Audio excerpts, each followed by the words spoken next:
To our future young directors, very simple. Nothing is worth doing that could compromise your name. Do things well, be accountable, live with integrity. Wealth will come. They're not mutually exclusive.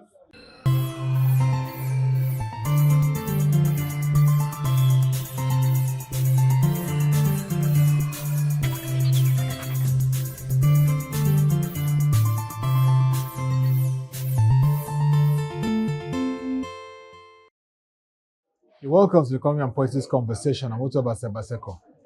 This edition, we'll be looking at assessing corporate governance in Nigeria. My guest is Professor Fabian Ajogwu, the founder of Society for Corporate Governance in Nigeria. It's great to have you in the conversation, Prof. Thank you so very much for having me. Prof, let's first start with this whole concept of the SCGN, founded 2005. Share with us what inspired this whole initiative. A few prompts had happened worldwide, the Enron collapse, the Cadbury challenges, and so many things. So it became important for us to create awareness, first of all. In the foundational stages, it was about awareness. And after the awareness was about building capacity.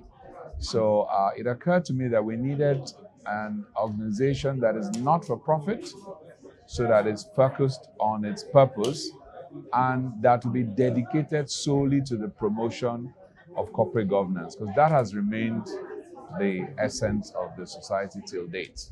Now, the public sector has been described as one that needs a lot of reforms to reposition for efficiency and drive the economy to the path of productivity. How do you assess corporate governance adoption and implementation in the public sector? There's this perception that the public sector is all just about purely government. But don't forget that the government owns companies that function and compete in some instances with private sector dealings. And of course, once you have enterprises that have to run the principles of income minus expense, profit, they have to be run properly. Once they're multi-stakeholders and owners, there has to be accountability. There has to be transparency. There has to be good and wise decision making. All of these things are the reason why the society, after engaging with different regulators, earning their trust and confidence, being invited by them to help write codes and sectoral guidelines, decided to birth the Center for Public Sector Governance, which again is dedicated to public sector governance. I'll give an example. The Ministry of Finance Incorporated, under the new leadership, Dr. Taken, has made completely radical changes that are designed to ensure efficiency. MOFI oversees about 50 of government entities that they own, either the majority stake or 100% stake or part. Just to give you an example, they part own an MPC. So there's critical importance of having those institutions well run in order to be accountable to the shareholders, which is MOFI, on behalf of Nigeria.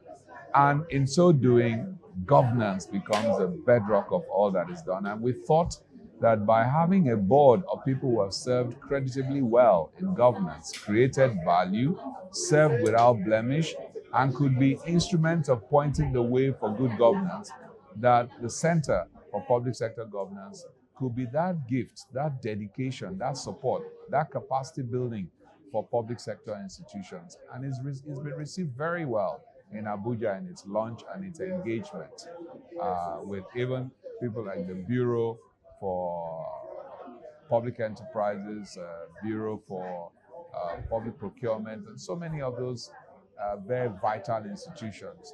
And I am indeed proud to be associated with it and to see that the impact is being made not just in the private landscape, but the public sector landscape. Ethics and governance are very critical for national development. How has this played out in improving Nigeria's socioeconomic landscape?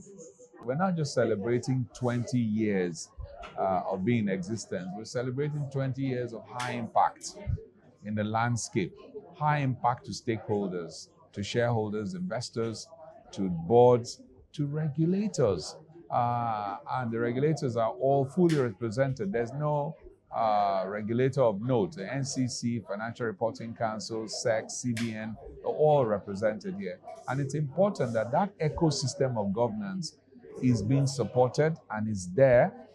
These are collectively what we celebrate. And I think for me personally, I am happy to be a co-traveler in this journey and to see how far we've come.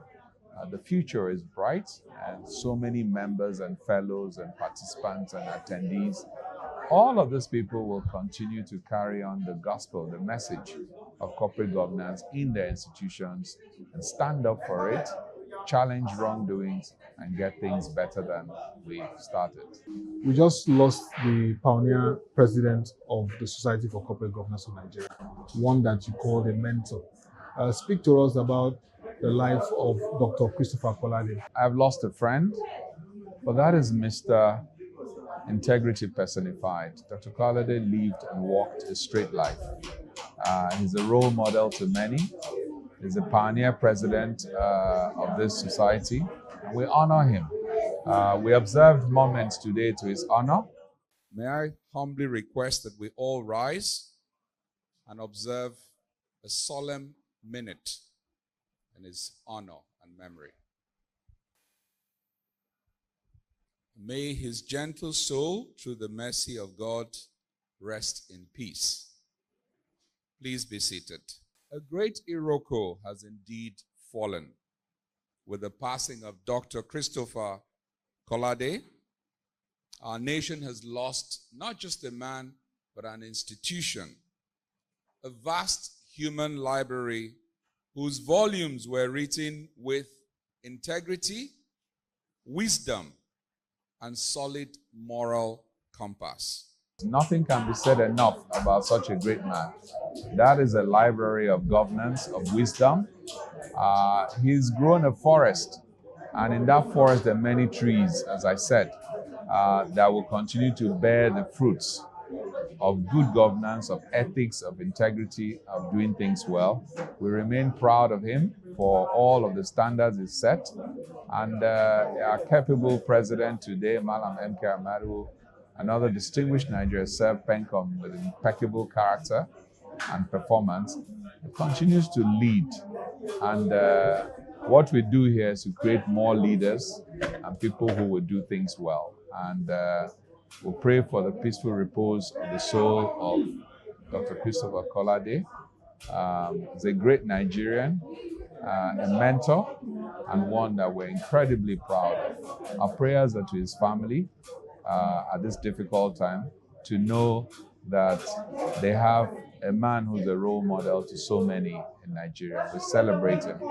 Looking forward, what are those trends and, of course, developments that's going to shape corporate governance landscape in Nigeria? And how is the SCGN positioning to ensure that we're on top of it as a country? It's an organization that has continuously reinvented itself to remain relevant. Talking about innovation, AI, digital governance, ESG, all of the things that are critical today, the society is at the top of it. You will see them in our sessions, in our publications, in our interactions, and the fact that people come to the society to have board members nominated. It continues to trail the blaze with excellence, or to raise the trail with excellence. And we continue to position ourselves for the future.